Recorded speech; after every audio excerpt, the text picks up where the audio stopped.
కార్తీక దీపం 2 ఈ రోజుటి సీరియల్ ఎక్స్‌ప్లనేషన్ గురించి చూద్దాం. ఈ రోజుటి సీరియల్‌లో ఏం జరిగిందంటే మొదట్లోనే ఇంక మొత్తం తెలిసిపోయింది గదా! శివనారాయణకి మొత్తం తెలిసిపోయింది. ఇంక అందుకని అందరిని గదుముతా ఉంటాడు. ప్రతి ఒక్కరిని ముఖ్యంగా కూతుర్ని మమ్మల్ని సాధించడానికి ఇట్ట చేశావా అని అంటా ఉంటాడు.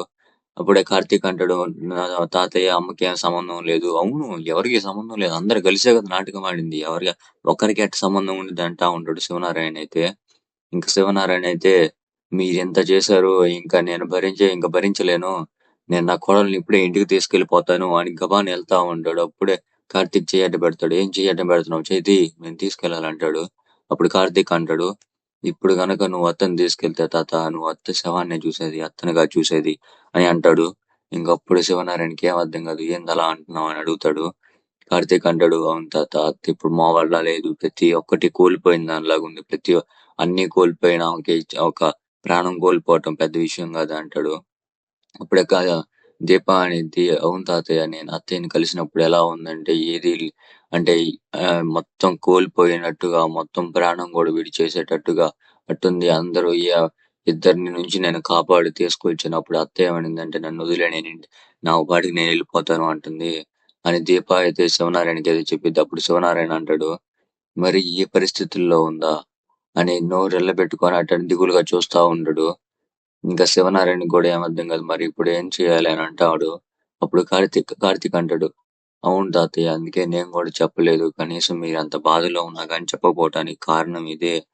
అత్త అంత దీన పరిస్థితిలో ఉంది" అంటాడు. అప్పుడు కాంచన అనిద్ది, "అవును నాన్న నేను చెప్పేదాన్ని కానీ అన్నయ్య కంటే మరీ దొద్దిన అన్నయ్య కంటే మరీ దారుణంగా ఉంది. అందుకే నేను చెప్పలేకపోయాను. మరీ ఇంత దారుణంగా ఉందనుకోలేదు. కనీసం మాట్లాడటానికి కూడా అంత వేరే మామూలుగా లేదు" అంటా ఉండిద్ది. అప్పుడే శివనారాయణ అంటాడు, "మరి ఇలా ఉందా? మరి ఇలా ఉంటే ఎలాగా? నేనెప్పుడు తీసుకెళ్ళగలను మరి? మరి ఇట్ట అంటా ఉంటాడు. అప్పుడు కాంచన అనేది దానికోసమే మేము బాగు చేయటానికైతే ట్రై చేస్తున్నాము అని కార్తీక్, కాంచన, దీప అంటా ఉంటారు. ఇంకా శివనారాయణ ఏమనలేక గమ్మున ఉండిపోతాడు. "మరి నువ్వు మే మీ మామయ్యకి గూడా సర్ది చెప్దువుదా? అంటే దశరథ్‌కి కూడా సర్ది చెప్దువుదా?" అని అడుగుతాడు శివనారాయణ అయితే. కార్తీక్ అయితే, "సరే తాతయ్య ఎళ్దాం పద నా ఫోన్ ఇంట్లో ఉంది తీసుకొచ్చుకుంటానని" కారు దగ్గరుండని ఎళ్తాడు. అప్పుడే శివనారాయణ కూతురు దగ్గరికొచ్చి తిట్టిందంతా బాధపడతా గెడ్డం పట్టుకొని, "చ తెలియక నానమ్మ ఏమనుకోబాకండి" అంటాడు. అప్పుడే దీపను గూడా అంటాడు, "నా మనవరాలు లాంటిదానివి" అని అంటాడు. కార్తీక్ అంటాడు, "నా మనవరాలేంది? నీ మనవరాలే కదా!" అని అంటాడు. "హ్మ్. నా మనవరాలే" అని దశరథ్ అంటాడు. ఇంకా ఇద్దరైతే ఎళ్ళిపోతారు. ఇంకా అక్కడ కట్ చేస్తే ఇంకా శ్రీధర్ ఉన్నాడు కదా! శ్రీధర్ అంటే టిఫిన్ చేస్తా ఉంటాడు. అల్లుడికైతే జాబొచ్చిందని ఇంట్లో అందరూ కావేరి, కూతురు, అల్లుడు అందరూ సంతోషపడతా ఉంటారు. ఇంకా అల్లుడైతే హడావిడి పడిపోతా ఉంటాడు. టిఫిన్ అది రెడీ అయిందని అడుగుతాడు భార్యనైతే. ఇంకా అదే శ్రీధర్ కూతురినైతే అడుగుతాడు. ఇంకా ఫోన్ మర్చిపోయి ఎతుక్కుంటా ఉంటాడు.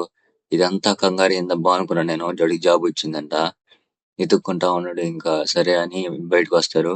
అప్పుడే శ్రీధర్ ఎళ్తాడు. "నిన్ను చూస్తుంటే ఒకటి గుర్తొస్తుంది అల్లుడు.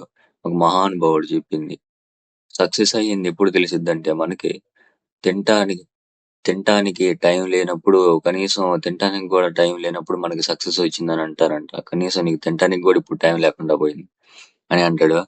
అప్పుడు శ్రీధర్ అల్లుడు అంటాడు. ఏమంటాడంటే, "మరి మీరిలా అంటారనుకోలేదు మావయ్య. కనీసం కొంచెం ముందర లెగవచ్చు గదా! అంటారనుకున్నాను" అంటాడు. శ్రీధర్ అయితే, అట్టనే అనుకుంటావులే" అంటాడు. ఇంకా శ్రీధర్ కూతురయితే అందరూ మీ గురించి పాజిటివ్‌గానే ఆలోచిస్తున్నారు. మీరే నెగెటివ్‌గా ఆలోచిస్తున్నారు అని అంటా ఉండిద్ది. ఇంకా ఇంకా టైం అయిపోతుందని ఎళ్ళిపోతా ఉంటాడు. బయట చూస్తేనేమో బండేమో పని చేయకుండా ఉండిద్ది. బండి పని చేయకపోయేసరికి శ్రీధర్ కారు వదిలిపెడతాను మీ ఆఫీస్ నుంచే నేను కూడా వెళ్ళేది అని అంటాడు. ఇంకా అవసరం లేదు నేను క్యాబ్‌కి వెళ్ళిపోతాను. అటు ఇటు వెళ్ళిపోతాను అంటాడు. అప్పుడే కూతురు ఏమనిద్దంటే, "కనీసం మన ఇంట్లో ఉండడానికి కూడా ఆయనకి ఇష్టం లేదు. మరి కారులో ఎలా వస్తాడు నాన్న" అని ఇంట్లోకి వెళ్ళిపోయిద్ది శ్రీధర్ కూతురైతే. ఇంకా ఈడు ఆఫీస్‌కి వెళ్ళిపోతాడు. ఇంకా శ్రీధర్ కూడా వెళ్ళిపోతాడు. ఇంకా ఆడ్నుంచి దీప, సు కాంచన, సుమిత్ర అయితే మాట్లాడుకుంటా ఉంటారు. ఏం మాట్లాడుకుంటారంటే సుమిత్ర కాంచన అడుగుతా ఉండిద్ది. మరి నువ్వు ఎప్పుడెళ్తావు అని అంటా ఉండిద్ది. నాకు ఇక్కడ ఉండటమే ఇష్టం లేదు. ఇక్కడి నుంచి దొరికితే ఎప్పుడు వెళ్ళిపోదాం అని ఆలోచిస్తున్నాను అని సుమిత్ర అంటా ఉండిద్ది. ఇంకా సుమిత్ర దీపాని ఒక ప్రశ్న అడిగిద్ది. అంటే దీప విసిగిస్తా ఉండేది వెళ్ళమని. అక్కడికి వెళ్ళమని. మావయ్య నాన్న అదే నాన్న అదే దశరథ గారు బాధపడుతున్నారు. మీరు ఎళ్ళరా అంటా ఉండిద్ది. అందుకని దీప అని ఒక ప్రశ్న అయితే అడిగిద్ది. ఏం ప్రశ్న అంటే ఇప్పుడు నీ భర్త అంటే నీకు చాలా ప్రేమ అని అడిగిద్ది. అవును నాకు చాలా ప్రేమ అని అనిద్ది. మరి నీ భర్త నువ్వు లేకపోతే సంతోషంగా ఉంటాడు. అంటే నువ్వు ఉంటావా? ఎళ్ళిపోతావా? అని అడిగిద్ది. అవును నేనెళ్ళిపోతాను అని చెప్పిద్ది దీప అయితే. అది మరి నేను అదే చేశాను. అందుకే నేను గూడా నా భర్త సంతోషాన్ని కాదనలేక వచ్చేశాను అంటా ఉండిద్ది. కాంచన అయితే నువ్వెందుకిలా ఆలోచిస్తున్నావు అనిద్ది. దీప అప్పుడు ఒక ప్రశ్న అడిగిద్ది. మరి నా భర్తని నేను అంతలావన విడిచిపెట్టి ఉండలేను. ఎందుకంటే నా భర్త అంటే నాకు అంత ప్రేమ. నేను ఎమ్మటనే వచ్చేస్తాను. ఎన్ని ఇబ్బందులు ఎదురైనా మళ్ళా నా భర్తకి నా మీద ప్రేమ తెచ్చుకుంటాననిద్ది. మరి సుమిత్ర సుమిత్ర అనిద్ది. కానీ నేను మాత్రం అలా ఉండలేనంటా ఉండిద్ది. దీప అప్పుడనిద్ది ఏమనిద్దంటే అన్నేళ్ల కాపురం అంటే ఒక్క సంవత్సరం కాపురానికే నేను నా భర్తని వదిలిపెట్టి ఉండలేకపోతున్నాను. మరి అన్నేళ్ల కాపురం ఇది. అంటే నేను ఆ అమ్మాయి అంటే దీప పుట్టక ముందు నుంచి ఎంతైనా దీప కూతురు. ఆ సుమిత్ర కూతురు కాబట్టి దీప పుట్టక ముందు నుంచి వాళ్ళ కాపురం. మరి అన్నేళ్ల కాపురం మీరు ఎలా వదిలిపెట్టి ఉండగలరు?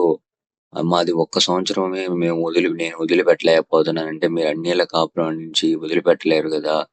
మరి మీరు మీ ఆయన కన్నీళ్లు ఎప్పుడైనా బాధపడ్డా, ఏమన్నా ఉన్నా ఇప్పుడు గూడా పక్కనే ఉన్నారు. మరి ఇప్పుడు ఆయన పక్కన ఎవరుంటారు? ఆయన కన్నీళ్లు ఎవరు తుడుస్తారు?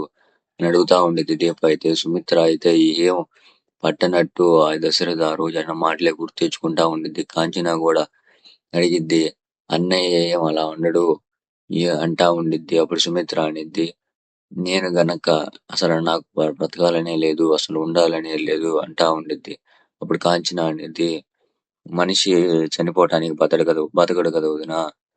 బతకడానికే చనిపోకుండా ఉండడానికే బతకటానికి ఏదో ఒక ఆధారంతో బతకాలి అని అంటా ఉండిద్ది. నన్నే చూడు కాళ్ళు పనిచేయవు. భర్త నన్ను మోసం చేశాడు. ఇన్ని జరిగినా గాని నేను బతకకుండా ఉండడానికి ఎన్నో కారణాలున్నాయి. కానీ నేను బ్రతకాలని ఆలోచిస్తా బ్రతుకుతున్నాను. నువ్వు కూడా అలా ఉండొచ్చు కదా అని ఎన్నో చెప్తుండేది కాంచన మాత్రం.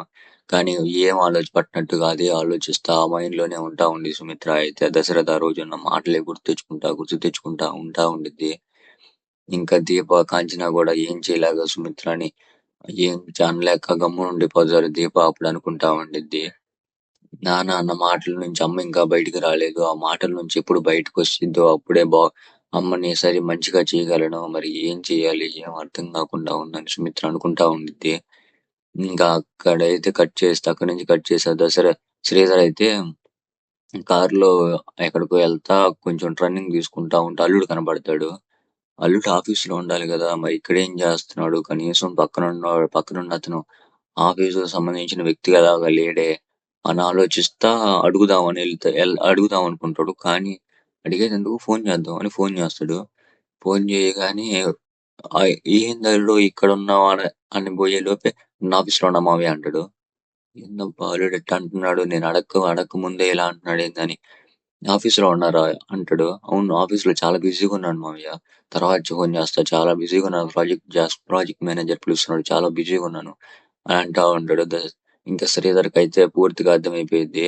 జాబ్ లేకపోతే నేను ఇసిగిస్తానని, దెంగులు పెడతానని నువ్వు ఇలా అంటున్నావా అని అనుకుంటా ఉంటాడు. మరి ఈ విషయం తెలిసింది గదా! తెలియకుండా ఉండాలనుకున్నావు తెలిసింది గదా! మరి ఇంటికి రా చెప్తా అని ఒక ఫోటో తీసుకుంటాడు ఎందుకన్నా మంచిదని. అప్పుడు శ్రీధర్ అల్లుడు అనుకుంటా ఉంటాడు. ఎలాగోలా మామయ్య నుంచి తప్పించుకున్నాలే అనుకుంటా ఉంటాడు. కానీ వాడికి తెలీదు కదా! జరిగిందేందో తెలుసుకున్నాడని. ఇంకా శ్రీధర్ అయితే ఇంటికి రా చెప్తా అనుకొని ఇంకా కార్ టర్నింగ్ చేసుకొని మొత్తం ఆలోచించుకుంటా ఇంకా బయలుదేరతాడు. ఇంకా శ్రీధర్ అల్లుడికైతే ఒక క్లోజప్ అయితే పెడతాడు. ఇక్కడికైతే కట్ అయిపోయింది. ఇక్కడికైతే కట్ అయిపోయింది.